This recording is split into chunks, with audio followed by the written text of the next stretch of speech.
Assalamualaikum warahmatullahi wabarakatuh.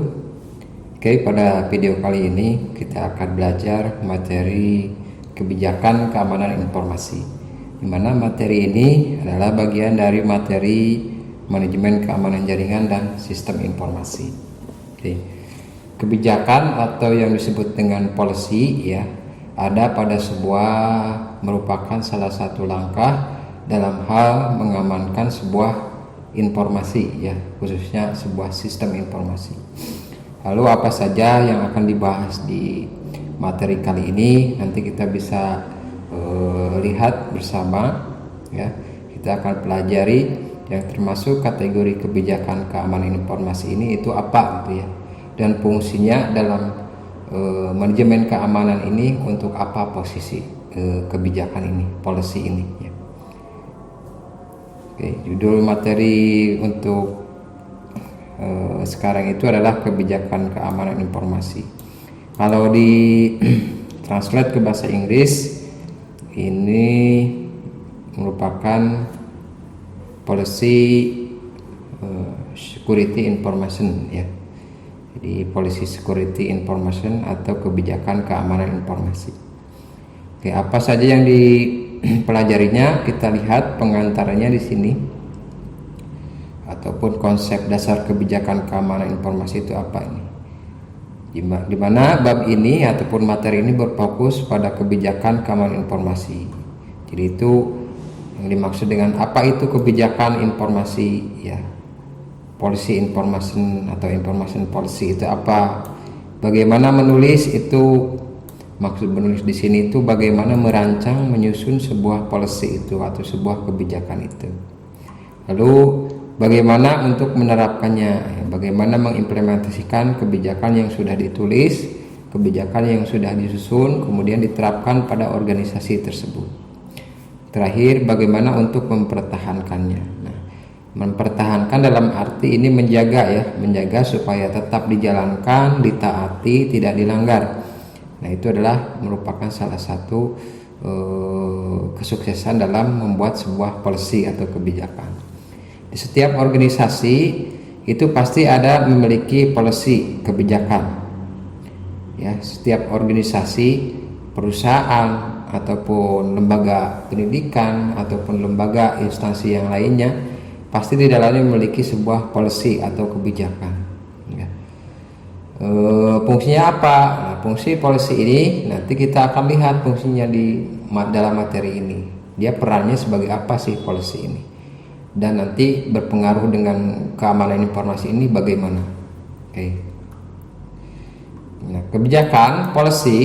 Nah, di sini policy artinya landasan penting dari program keamanan informasi yang efektif. Jadi suatu program penting dalam keamanan informasi yang sangat efektif. Mengapa kebijakan ya? Mengapa harus ada kebijakan? Merupakan program yang berkualitas. Keamanan informasi dimulai dan berakhir dengan suatu kebijakan. Di mana di sini definisinya bahwa policy itu atau kebijakan itu adalah sarana paling mahal dari kontrol dan sering yang paling sulit untuk menerapkan.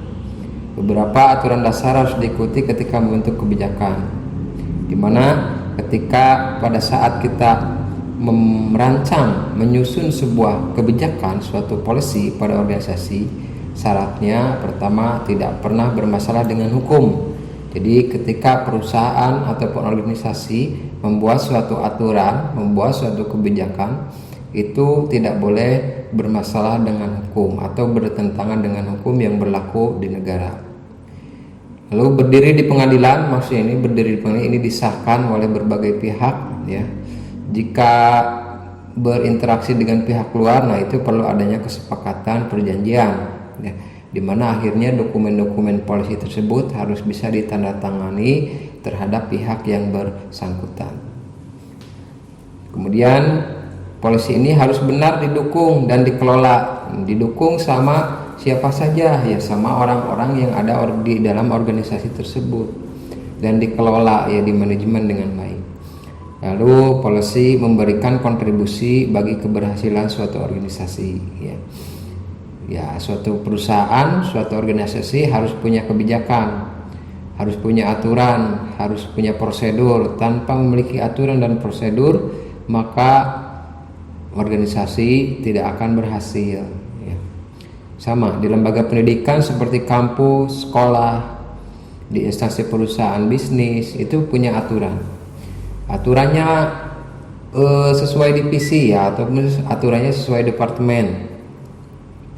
Ya, aturan ada di bagian IT seperti apa, kebijakan dalam dunia IT-nya, kebijakan dalam dunia pemasarannya, marketingnya kalau di perusahaan, kemudian kebijakan dalam bagian umum seperti yang lainnya.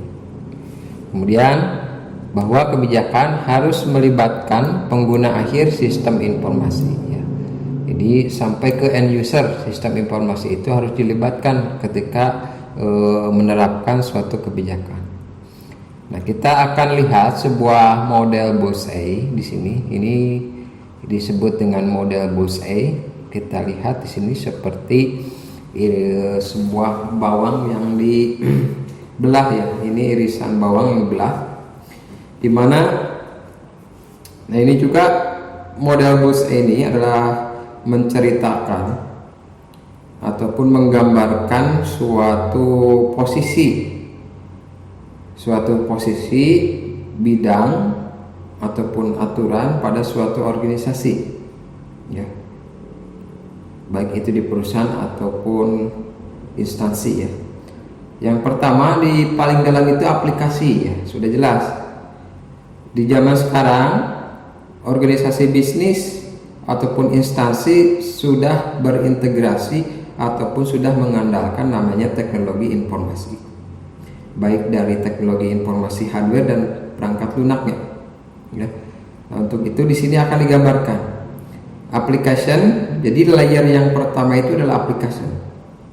Misalkan ya perusahaan, di perusahaan sudah jelas setiap perusahaan yang sudah mengandalkan teknologi informasi pasti perusahaan tersebut punya aplikasi di dalamnya. Misalkan ada perusahaan retail, perusahaan minimarket ataupun supermarket, pasti di perusahaan tersebut memiliki aplikasi. Contohnya aplikasi kasirnya, kemudian aplikasi keuangan, aplikasi penggajian, aplikasi kehadiran, aplikasi yang lainnya. Nah, itu adalah di layer pertama. Jadi organisasi dasarnya dia sudah memiliki, harus punya aplikasi jika ingin melibatkan teknologi informasi ke dalamnya. Nah, aplikasi ini berkembang, di mana aplikasi ini tidak hanya satu pada organisasi tersebut, maka si aplikasi ini harus dibuat sebuah sistem, ya. Harus dibuat sistem sehingga aplikasi ini bisa berintegrasi dengan aplikasi yang lain, ya. Misalkan di suatu kampus ada aplikasi untuk mahasiswa, ada aplikasi untuk dosen, ada aplikasi untuk bagian keuangan, bagian administrasi. Nah, dari masing-masing aplikasi tersebut dibentuklah sebuah sistem, ya. Dibentuklah sebuah sistem. Kalau di kampus ada yang disebut dengan sistem akademik, di mana tiap-tiap aplikasi itu saling berintegrasi karena adanya sebuah sistem. Nah, ketika ingin membuat sebuah sistem di mana aplikasi A dan aplikasi B, C, dan C yang lainnya itu saling berhubungan dan saling berintegrasi, maka harus ada lagi namanya teknologi networks atau jaringan, ya. Harus ada teknologi jaringan, ya. Ketika ingin semuanya terhubung, saling berintegrasi, maka harus ada sebuah jaringan. Baik itu jaringannya yang kabel atau non kabel atau jaringan yang sifatnya online, tidak jadi masalah. Ya, tidak jadi masalah. Yang penting ketika sudah ada sistem di dalamnya, maka network akan terbentuk. Maka network harus dibangun. Jadi urutannya yang paling dasar itu application. Lalu aplikasi yang sudah ada berkembang lagi menjadi sebuah sistem sudah ada, lalu berkembang lagi harus dibangun sebuah networks. Nah, baru yang terakhir Yang mampu melindungi network, sistem, dan application ini adalah sebuah policy ya, ataupun sebuah kebijakan. Kita dimana di materi sekarang ini akan belajar sebuah kebijakan. Kita akan mengetahui bagaimana sih kebijakan itu bekerja, peran kebijakan ini yang gimana ya, posisinya gimana, apa itu kebijakan. Kita bahas di materi ini. Nah, sebenarnya yang melindunginya ini, melindungi aplikasi, sistem, network ini adalah policy, atau di istilah di kita adalah kebijakan ya. Aplikasi sudah dibangun, sistem sudah terintegrasi, network sudah dibangun untuk pendukung sistem informasi. Lalu layer yang paling atas untuk melindungi aset aplikasi, aset sistem, aset network adalah suatu kebijakan ya. Ibaratkan gini analoginya, negara, contoh di negara kita Republik Indonesia, misalkan negara membangun rumah, setelah rumah negara membangun kantor, perkantoran. Rumah dan perkantoran itu ibaratkan aplikasi ya. Negara membangunkan sebuah fasilitas umum, rumah sakit, yang lainnya itu berada di posisi sistem. Negara membangun jalan raya, itu kategorinya masuk ke dalam network, dimana ketika sudah ada jalan di negara kita atau di kota kita, maka kita bisa saling berpindah-pindah posisi, bertukar tempat. Nah, itu karena adanya jalan atau network dalam kebijakan informasi ini. Nah, pemerintah sudah membangun rumah, jalan, jembatan, membangun fasilitas-fasilitas umum. Nah, tidak cukup sampai di sana. Negara itu membangun hal demikian, membangun infrastruktur itu tidak, tapi harus juga membangun sebuah policy, yaitu sebuah kebijakan ya. Intinya kalau di negara pasti dia polisinya sudah pasti ada undang-undang, ada peraturan daerah, ada peraturan adat. Nah, itu adalah merupakan salah satu kebijakan dalam bernegara. Fungsinya apa kebijakan, aturan-aturan dalam bernegara? Fungsinya untuk mengamankan yaitu yang sudah dibangun ya, baik manusianya ataupun bangunan-bangunan yang lainnya, infrastruktur yang lainnya. Itu kebijakan ini dibangun untuk melindungi atau mengamankan. Sama dalam sistem informasi, dalam dunia teknologi informasi, sistem informasi, tugas polisi ini adalah menjaga, mengamankan aset-aset teknologi sistem informasi. Di antaranya aset aplikasi, aset sistem, aset network, aset hardware yang lainnya, aset orangnya, operator yang menggunakannya. Nah, itu dilindungi oleh sebuah policy ya, diamankan oleh suatu kebijakan. Kebijakan, kita melanggar kebijakan di negara kita ya, nanti dampaknya akan terasa ya. Kebijakan, undang-undang, peraturan sama negara sudah dibuat, tapi orang-orangnya melanggar, nah nanti akan membuat kerusakan di negara ya. Sama di sistem juga, di organisasi, di perusahaan, ketika asetnya sudah banyak, ada aplikasi, ada sistem, ada network, ada karyawannya banyak, tapi aturan dalam organisasi tersebut, aturan dalam perusahaan tersebut tidak dilakukan atau dilanggar, nah nanti akan merugikan terhadap berjalannya organisasi. Nah, itu adalah salah satu teori model bullseye yang kita bisa gambarkan di mana posisinya. Ya. Posisi paling awal itu adalah aplikasi, ya, aplikasi. Kemudian aplikasi berkembang menjadi sebuah sistem. Lalu sistem ini supaya bisa saling berintegrasi itu, bisa saling berhubungan, bertukar data, maka harus dibuat sebuah network. Network sudah dibangun, maka network, sistem, dan aplikasi ini harus bisa diamankan, yaitu dengan dibuatkannya sebuah policy atau kebijakan. Semoga Anda paham, peran policy ini adalah peran paling atas di dalam sebuah organisasi. Oke, kita next. Nah, ini sebenarnya definisi yang tadi saya jelaskan.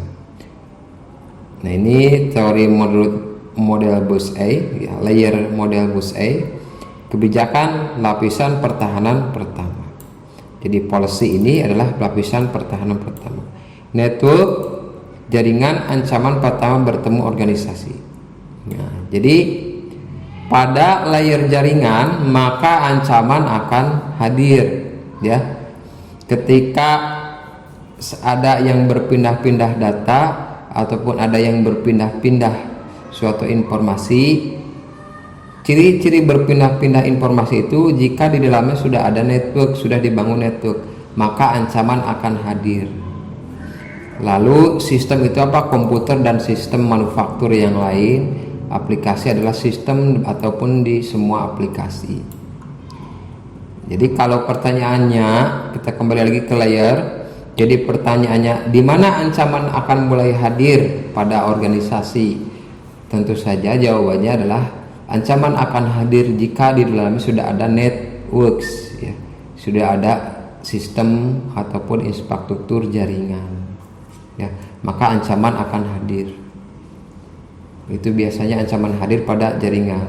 Kenapa pada jaringan? Karena di dalam jaringan data bisa berpindah-pindah tempat, informasi bisa berpindah tempat, bisa saling bertukar data, bertukar informasi. Ketika proses pemindahan tersebut, nah ancaman bisa saja hadir.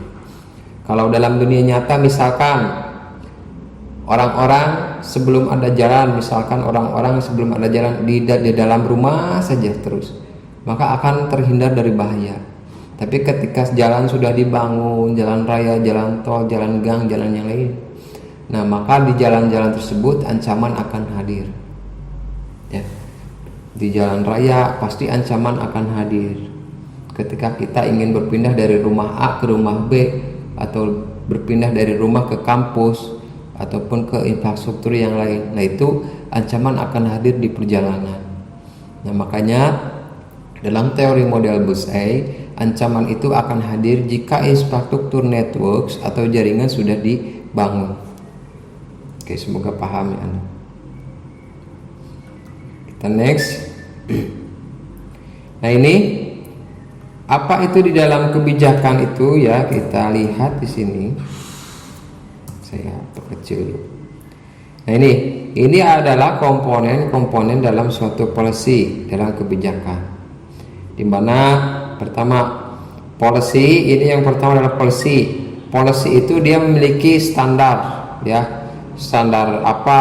Standar, misalkan standar 1, standar 2, atau standar A, standar B, standar C gitu, ya. Policy dia memiliki standar, ya. Kebijakan dia memiliki standar. Standar dipecah lagi di dalam isi dalam sebuah dokumen standar ini. Dia memiliki dokumen praktis, dia memiliki dokumen guidelines, dia memiliki dokumen prosedures. Setiap standar dia memiliki praktis, guideline, dan prosedur. Nah, kalau Anda nanti bekerja misalkan di rumah sakit, di lembaga pendidikan seperti sekolah, kampus, biasanya suka mendengar akreditasi, ya, dimana akreditasi ini menyusun kebijakan. Biasanya akreditasi itu ada akreditasi untuk, kalau di kampus untuk meraih akreditasi A, B, C kayak gitu, ya, dimana harus membangun sebuah policy kebijakan. Ketika menyusun akreditasi, pasti ketika akreditasi itu ada akreditasi, ada standar 1, ada bagian yang memegang standar 1, ada yang bagian memegang standar 2, 3, atau istilahnya borang gitu, ya. Nah, contoh standar 1 misalkannya bagian apa gitu, ya. Misalkan standar 1 bagian prasarana umum, bagian standar 2 itu bagian, kalau di kampus bagian kemahasiswaan, standar 3 misalkan bagian keuangan, standar 4 itu bagian IT dan sistem informasi. Nah, itu adalah standar. Nah, setiap standar dia memiliki sebuah praktis atau di dalam sebuah standar dia di dalamnya ada praktis, ada guideline dan prosedur. Nah, ini Anda setidaknya harus paham, ya, susunan dalam menyusun sebuah policy atau kebijakan. di mana di dalam policy itu dia memiliki standar-standar. Kemudian di dalam standar dia memiliki practice, dia memiliki guideline, dia memiliki prosedur. Bagaimana cara membuatnya? Ya, cara membuatnya banyak ya, caranya ya. Ada yang mengikuti template yang sudah ada. Ya. Kalau di materi ini penjelasannya saja. Oke, next ya, kita lihat lagi. Semoga Anda paham. Kebijakan artinya di sini rencana atau tindakan yang mempengaruhi dan menentukan sebuah keputusan. Ini adalah sebuah definisi dari kebijakan. Standar lebih pernyataan rinci tentang apa yang harus dilakukan untuk mematuhi kebijakan.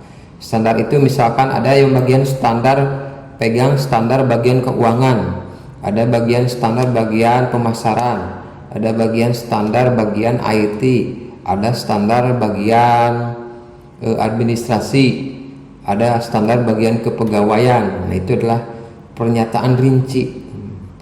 Lalu di bawah standar ada praktek, prosedur, dan pedoman. Nah, itu praktis ya, prosedur dan guideline ya, pedoman. Jadi prakteknya gimana, prosedurnya gimana, pedomannya menjelaskan bagaimana karyawan akan mematuhi kebijakan ya. Contohnya ada standar bagian IT. Standar bagian IT misalkan kalau di kampus ada laboratorium komputer.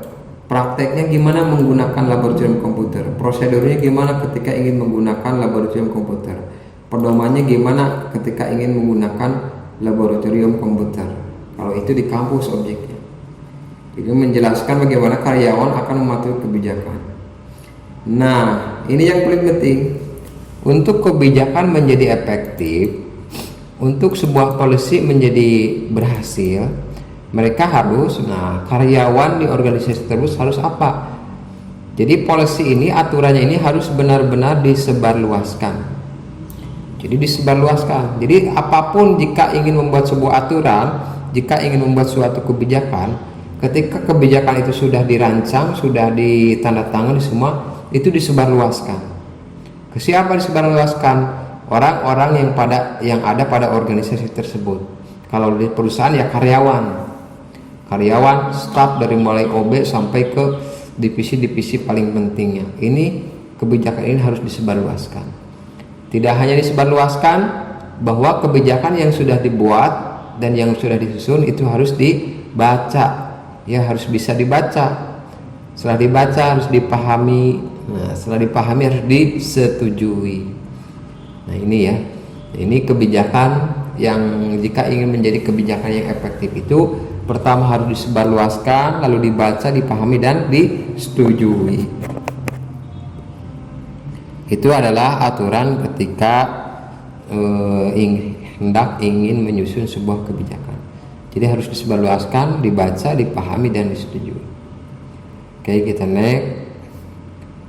Nah, ini saya next saja ya, ke bagian inti-intinya saja. Nah, ini ada Enterprise Information Security Planning atau di bahasa Indonesia Informasi Enterprise Kebijakan Keamanan. Ini ISP ini Enterprise Information Security Planning. Pertama, setting arah strategis, ruang lingkup, dan nada upaya keamanan organisasi.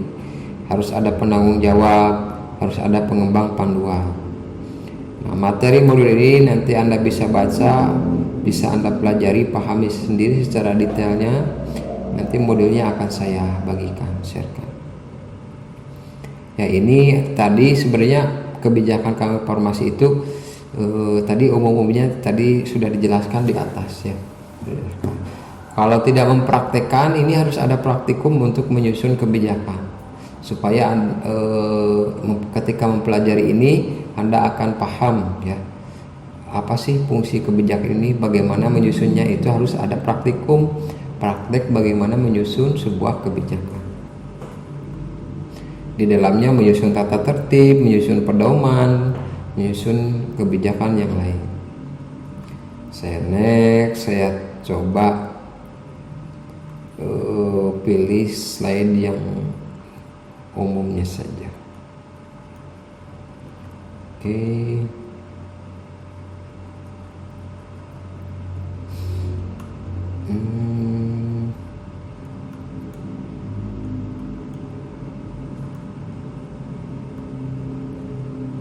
next. Nah,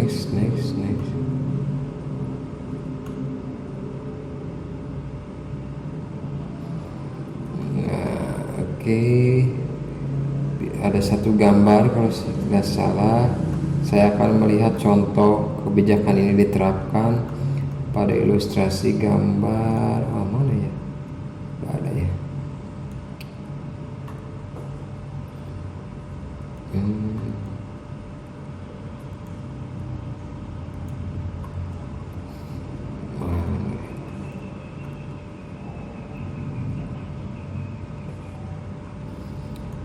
Kalau tidak salah ada kebijakan mengenai keamanan password ya.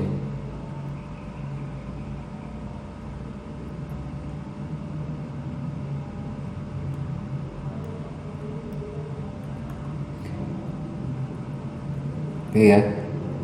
Intinya di materi yang sekarang di policy ini ada di materi slide ini menjelaskan gambaran umum bagaimana policy ini perannya dalam sebuah keamanan informasi.